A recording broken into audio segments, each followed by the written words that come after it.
আমাদের mindset change হয়েছে। আমরা চিন্তা করছি যে আমি যেভাবে লাইফ লিড করছি, হ্যাঁ, বা আমি যেভাবে চাইছি আমার ওয়াইফও সেভাবে চলুক।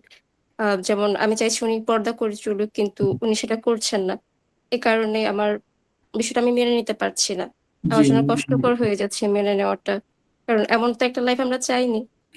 জি এটাই তো? জি ঠিক আছে, বুঝতে পারছি আমি।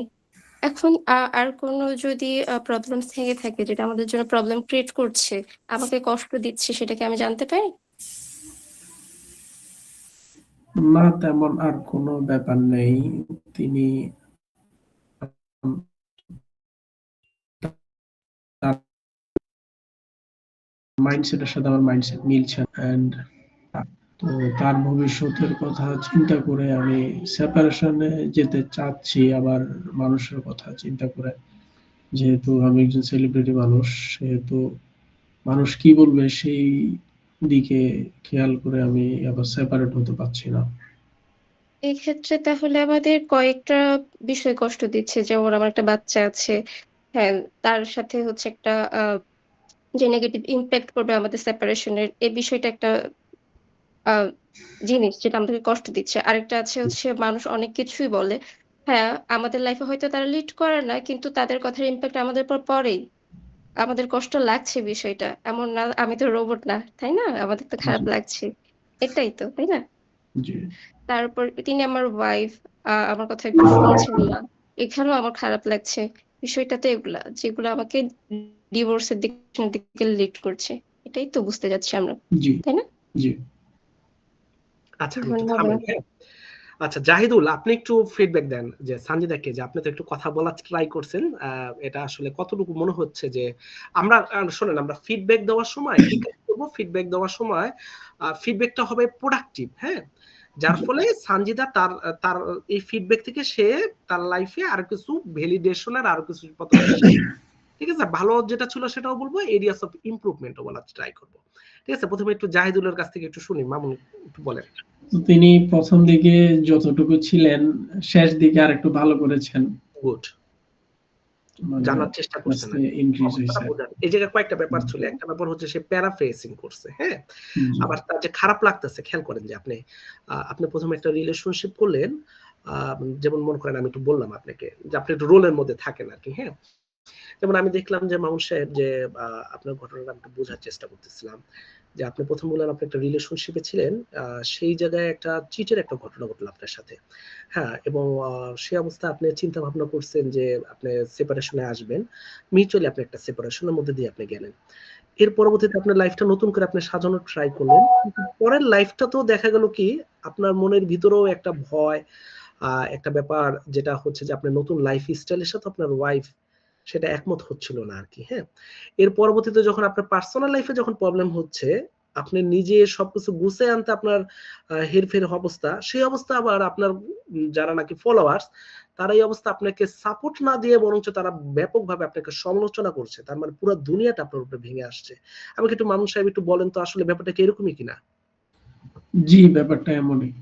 তার মানে বর্তমান সময়টা আপনার জন্য খুবই কষ্টকর হয়ে যাচ্ছে আমার মনে হচ্ছে জি আরকি। ঠিক আছে? আচ্ছা। এই যে দেখেন আমি একটু এমপ্যাথি দেওয়ার চেষ্টা করলাম আরকি। হ্যাঁ? আমি একটু শো করার ট্রাই করলাম। তারপর আমি একটু বললাম যে আসলে ১ম ঘটনাটা একটু ডিটেইলস হয়তোবা জানার চেষ্টা করলাম। একটু ডিটেইলস একটু বলেন আসলে ঘটনাটা কি? হ্যাঁ? সে হয়তোবা ডিটেইলস বলল। একটু পর তার সাথে একটু আগানোর ট্রাই করলাম। হ্যাঁ? এর পরবর্তীতে 2nd ঘটনাটায়। তখন সে কি করল? সে মেন্টালি কি করল? একটু হিলিং হইল। আমাদের কাছে ক্লায়েন্টরা ফার্স্ট সেশন কিন্তু আমরা কোনো কিছুই দেই না। বলে অনেক ভাল লাগছে। তো সেশন এত ভাল লাগলো কেমনে? বলে কথা বলে আরাম পাইছে। ঠিক আছে? কথা বলে কি লাগছে? ভালো লাগছে আরকি। হ্যাঁ? ঠিক আছে, অসংখ্য ধন্যবাদ। বাকিরা একটু যদি ফিডব্যাক দিতেন, সানজিদাকে অবশ্যই আমরা কনস্ট্রাকটিভ ওয়েতে আমরা ফিডব্যাক দেওয়ার ট্রাই করব। একটু বলেন সানজিদা কি ব্যাপারে ইমপ্রুভ করা দরকার ছিল বা আচ্ছা, আমি একটু কি হ্যাঁ, বলতে পারি? জি, আলম সাহেব বলেন। আচ্ছা, মানে উনি খুবই সুন্দর করে যে বলেছেন, ১ম দিকে থেকে 2nd যে ফেজটা খুব ভালো হয়েছে। তো মানে উনার যে ইয়েটা ছিল, আপনি যে পয়েন্টগুলো নিয়ে আলোচনা করলেন যে পে অ্যাটেনশন, এটা উনার খুব ভালো ছিল। পে অ্যাটেনশনটা খুবই ভালো ছিল এবং রিফ্লেক্ট ব্যাক উনি কিছু করেছেন, কিন্তু এইখানে আমরা উনি বলছিলেন যে আমরা করেছি। এটা আমরা না বলে প্যাশনকে বলতে হবে আপনি। এই যে আপনি এখন যেটা করলেন, এইটা বলতে হবে। আর আপনি কিন্তু রিড মাইন্ডস তো করেছেন, মানে উনি যে গ্যাপগুলি করেন নাই, মানে যে যে কথাগুলো উনি বলেন নাই আপনি কিন্তু সেটাও বললেন যে হ্যাঁ আপনি খুবই কষ্টে ছিলেন। এই কষ্টের কথাটা কিন্তু উনি বলে নাই, কিন্তু এটা আপনি এই গ্যাপটা পূরণ করে দিয়েছেন। তার মানে ভ্যালিডেশনের থার্ড পয়েন্ট যেটা আপনি এখানে আমাদের বইয়ে আছে, মানে ইয়াতে হ্যান্ড নোটে রিড মাইন্ডস, এটা আপনি করেছেন। তারপরে একটা জিনিস আপনিও করেন নাই, সেটা হচ্ছে শো ইকুয়ালিটি। ইকুয়ালিটিটা দেখাইতে হবে, ইকুয়ালিটি দেখাতে হবে যে হ্যাঁ এরকম ঘটনা আমাদের সবার ক্ষেত্রে হতে পারে। এটাতে যে আপনি একমাত্র যে মানে কষ্ট পাচ্ছেন তা না, পৃথিবীতে এরকম ঘটনা আরো যে হয়েছে এবং আমিও এটা শিকার। এরকম যদি হয়, আমিও যদি আপনার মতো যে সেলিব্রিটি হতাম তাহলে হয়তোবা আমারও এরকম হতে পারত। এই জিনিসটা বললে উনি আপনার প্রতি আরো ট্রাস্ট বিল্ড আপ হতো না। হ্যাঁ, এই জিনিসটা আলমগীর সাহেব যেটা ফোকাস করতে চাচ্ছে, এরকম কথা অনেক সময় আমরা বলি যে আপনার এই পজিশনে যদি আমি যদি থাকতাম, সেম ঘটনাটা আমার মধ্যে হয়তো বা ফিল করার ট্রাই করতো, বা আমার মধ্যে সেম ফিলিংসটা হয়তো বা হতো আর কি। হ্যাঁ, তো এটা বললে কি হয়, এটা বললে সে বুঝার ট্রাই করে যে না উনি তো আমাকে বুঝার ট্রাই করতেছে, আমাকে কি করতেছে ওনার কাছে বলা যায়, ঠিক না? সব ঘটনা আবার দেখবেন যে উনি একজন সেলিব্রিটি মানুষ, একটা জিনিস বলবো, এই জায়গায় কিন্তু আবার খেয়াল রাখতে হবে। খেয়াল রাখার ব্যাপারে উনি কিন্তু ট্রাস্ট ইস্যু আছে। এই থেরাপিস্ট আবার সবাইকে সবকিছু বলে দেয় কিনা। হ্যাঁ, আবার হচ্ছে যে সে আমাকে কি ভাববে, আমি এত বড় সেলিব্রিটি মানুষ, আমি এই জায়গাটা আসলাম, আমি এরকম করলাম, আমার এরকম চিন্তা ভাবনা আছে, আমি নিজে মানসিকভাবে ভেঙে পড়ছি। তার মানে ট্রাস্টের ওই জায়গাটা দেওয়া তাকে, যখন নাকি সে এই জিনিসগুলো যখন আসবে সুন্দরভাবে সে কি করতে পারবে, নিজেকে প্রকাশ করতে পারবে আর কি। হ্যাঁ, আপনাকে দুইজনকে অসংখ্য ধন্যবাদ। হ্যাঁ, আচ্ছা অর্পিতা এবং ফর ফিডব্যাক, আচ্ছা অনেক কিছু জানার ছিল। একটু চাইবো আর কি। হ্যাঁ, যে একটু মানে অর্পিতা ভ্যালিডেটর হবে, একজন স্টোরি টেলার। এখন আমরা রিয়েল লাইফ ঘটনা দেখবো, আপনার লাইফের যে কোনো একটা ঘটনা, ঠিক আছে? জাস্ট হচ্ছে কি কাজ করবেন, তার সাথে একটু শেয়ার করবেন যে কোনো একটা ঘটনা, সময় 4 মিনিট। আচ্ছা, আমি কি করব? অবশ্যই ক্যামেরা অন করতে হবে। হ্যাঁ, ক্যামেরা অন করব। ক্যামেরা অন না করলে কমিউনিকেশনে গ্যাপ থাকে। হ্যাঁ, অসংখ্য ধন্যবাদ আলমগীর সাহেব। ঠিক আছে, তাহলে এখন আলমগীর সাহেব আপনার লাইফের বর্তমানের যে কোনো একটা ঘটনা যেটার সাথে আপনার কোনো একটা ইমোশন জড়িত, ভালো লাগা, খারাপ লাগা, দুঃখ, কষ্ট, প্রতিহিংসা, যে কোনো কিছু হইতে পারে। ইমোশনের এই কথাটা আপনি কি কাজ করবেন, আপনার হচ্ছে অর্পিতা, সে হচ্ছে হয়তো আপনার ছোট বোন, ঠিক আছে? তার সাথে আপনি কি কাজ করতে বলতে চাচ্ছেন আর কি। হ্যাঁ, যে আপনাকে আজকে ঘটনা বলবো আর কি। হ্যাঁ, তো আপনি কি কাজ করবেন, আপনার বড় ভাই আলমগীর তার ঘটনাগুলি আপনি একটু শোনার ট্রাই করবেন, কিভাবে ভ্যালিডেটর হিসেবে, যাতে করে সে কোনোভাবেই যেন হেজিটেট ফিল না করে যে আমার ছোট বোনকে আমি কথা বলতেছি, এটা তো বলা যাচ্ছে না, সে যেন আটকা ফিল না করে, আর আপনার জায়গা থেকে তাকে যেন বেস্ট ভাবে সে যেন সুন্দরভাবে যেন বলতে যেন পারে। আমরা একটু শোনার ট্রাই করি। আলমগীর সাহেব শুরু করেন। না, আমি তো করব না। ও আচ্ছা, অর্পিতা, ঠিক আছে অর্পিতা আপনি শুরু করেন, ওনার কাছ থেকে নরমালি জিজ্ঞাসা করেন যে ব্যাপারটা কি ভাই, আজকে তোমার মনটা একটু খারাপ মনে হচ্ছে, একটু বলো তো একটু কি হয়েছে, জাস্ট নরমালি একটু কথা বলা শুরু করেন। অর্পিতা বলেন। ভাইয়া আসসালামু আলাইকুম। ওয়ালাইকুম ভাইয়া আসসালাম। আপনার মানে কি সমস্যা হচ্ছে আমাকে যদি জানাতেন। জি, আমি আসলে আপনার কাছে আসছি একটা প্রবলেম নিয়ে। আমার ইদানিং এটা খুব বড় প্রবলেম হচ্ছে। সেটা হচ্ছে আমি কোনো কিছু মনে রাখতে পারছি না। আর সামনে আমার পরীক্ষা। আমি পড়াশোনা করছি কিন্তু মনে রাখতে পারছি না। আমার খুব ভয় হচ্ছে যে আমি পরীক্ষায় পাস করতে পারবো না। আমি এখন প্রায় 1 লাখ টাকা মতো পরীক্ষার ফিস দিয়ে ফেলছি। এখন যদি পরীক্ষায় পাস করতে না পারি, তাহলে আমার মানে ফাইন্যান্সিয়ালি আমি অনেক লুজার হব। আর এটা একটা লজ্জার ব্যাপারও হবে যে সবাই বলবে যে মানে কেন সে গেল এই কোর্সটা করার জন্য। তো একটা বড় একটা মানে আমার লাইফের মধ্যে একটা বড় একটা পরিবর্তন আসতেছে। আমি খুব স্ট্রেসড ফিল করি সবসময় যে আমি মনে হয় পরীক্ষায় পাস করতে পারবো না।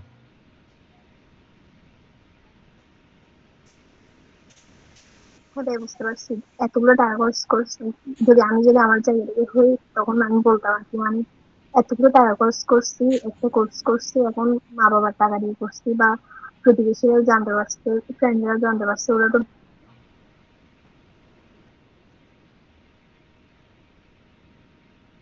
কবিতা ভাববে আপনাকে যে শোনা যাচ্ছে না। কষ্ট করলে তো কোনো লাভ হলো না, তোর কি লাভ হলো, তো বলবে বুঝতে পারছি। ভাই আমি বলতে চাচ্ছি, এই যে আপনি বলছেন না যে 1 লাখ টাকা খরচ করছেন এই একটা কোর্স করছেন, তখন যদি এটা যদি আমার দিক থেকে চিন্তা করি, তাহলে আমি ভাববো কি আমার একটা আমার ফ্রেন্ডরা জানে যে আমি এই কোর্সটা করছি এতগুলো টাকা দিয়ে, তাও তো কোনো লাভ হলো না, ওরা আমার কথা শোনাবে, এটাও আমার মাথায় থাকবে যখন আমি পরীক্ষা দিতে যাবো বা পরীক্ষার আমার ভালো নেই পরীক্ষার জন্য।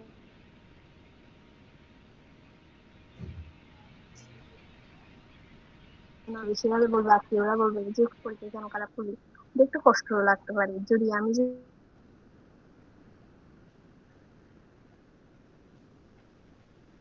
যদি আমার যতটুকু সময় আছে অর্পিতা, তার আপনার মধ্যে একটু পড়ি নেট তাহলে ইস্যু ভালো। দেখা দিচ্ছে আর কি। হ্যাঁ, একটু নেটটা মনে হয় একটু প্রবলেম ক্রিয়েট করতেছে আর কি। হ্যাঁ, একটু পরপর বেজে যাচ্ছে। বাকিদেরও কি অর্পিতার নেটটা কি প্রবলেম মনে হচ্ছে নাকি আমার এখান থেকে বেজে যাচ্ছে, একটু বলেন তো। না, আসলে প্রবলেম একটু মনে হচ্ছে। কথা শোনা যাচ্ছে না ওনার, তাহলে ভেঙে ভেঙে যাচ্ছে। আমরা একটু আজকে একটু পজ রাখি। অন্য যে কেউ একটু ভ্যালিডেটর হিসেবে আলমগীর সাহেবের সাথে একটু কথা বলেন। রাফিয়া বলতে চাচ্ছেন? জি, আচ্ছা, ঠিক আছে আর কি। হ্যাঁ, ঠিক আছে অর্পিতা, মানে আপনি একটু রিকানেক্ট করেন, ঠিক আছে? আমার সামনে আপনাকে সুযোগ দিব। একটু রাফিয়া একটু জাস্ট একটু আলমগীর সাহেবের সাথে একটু কথা বলার ট্রাই করেন। তার একটা ভয় কাজ করতেছে, ভয়ের ব্যাপারটা একটু জানার চেষ্টা করেন, ডিটেইলস জানার চেষ্টা করেন। হ্যাঁ, একটু তার সাথে একটু এই ব্যাপারটা সে যেন একটু হালকা ফিল হয়, একটু শুনেন একটু ব্যাপারটা। জি, আচ্ছা। আসসালামু আলাইকুম ভাইয়া, কেমন আছেন? জি, ভালো আছি।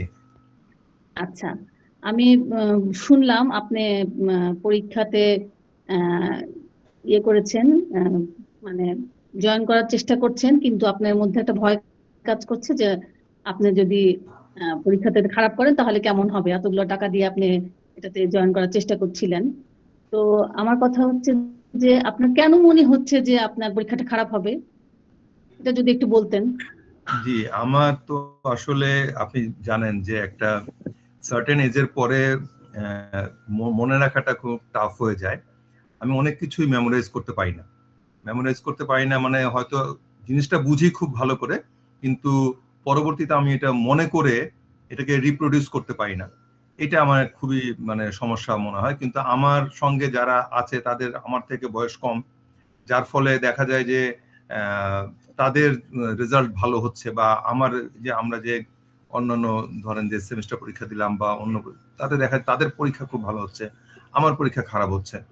তো কিন্তু বোঝার ব্যাপারটা কিন্তু আমার সমস্যা নাই, বোঝার ব্যাপারটা আমি খুব ভালো বুঝতে পারি। কিন্তু যখনই কোনো আপনি জানেন যে পরীক্ষার সময় তো অনেক কিছুই মেমোরাইজ করে লিখতে হয়, তো সেই জিনিসগুলি তখন আমার সমস্যা হয় আর কি।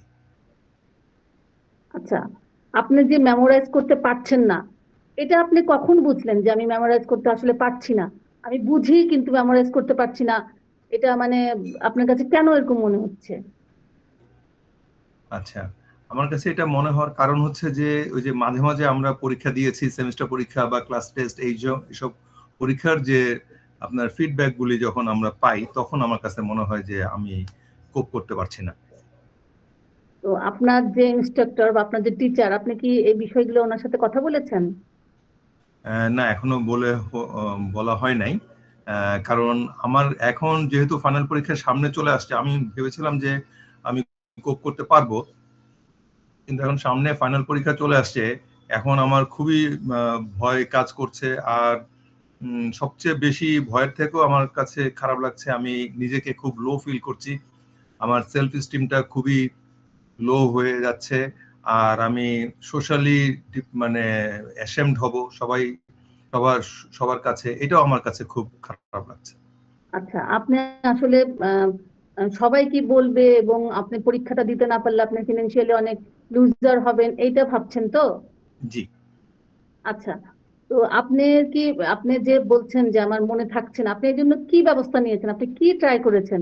আপনি তো ট্রাই করবেন যে আমি পারছি না, আমি কেন পারছি না, এটা কি ট্রাই করেছেন আপনি? জি, আমি ট্রাই করেছি, আমি বিভিন্ন ভাবেই ট্রাই করেছি। বিশেষ করে যেটাকে বলা হয় যে বারবার পড়া, আপনার বারবার আমি মানে পড়ছি এবং আমি পড়াশোনার সঙ্গে লেগেই আছি, কিন্তু তারপরেও একটা লিমিটেশন কাজ করছে বলে আমার মনে হয়। আচ্ছা, আপনার কি অন্য কোনো সমস্যা আছে যেটার জন্য আপনার এই লিমিটেশনটা কাজ করছে? অন্য ধরেন ফ্যামিলিগত কোনো সমস্যা বা অন্য কোনো প্রেশার কি আপনার উপর আছে বা চাপ আছে না, আপনার উপরে?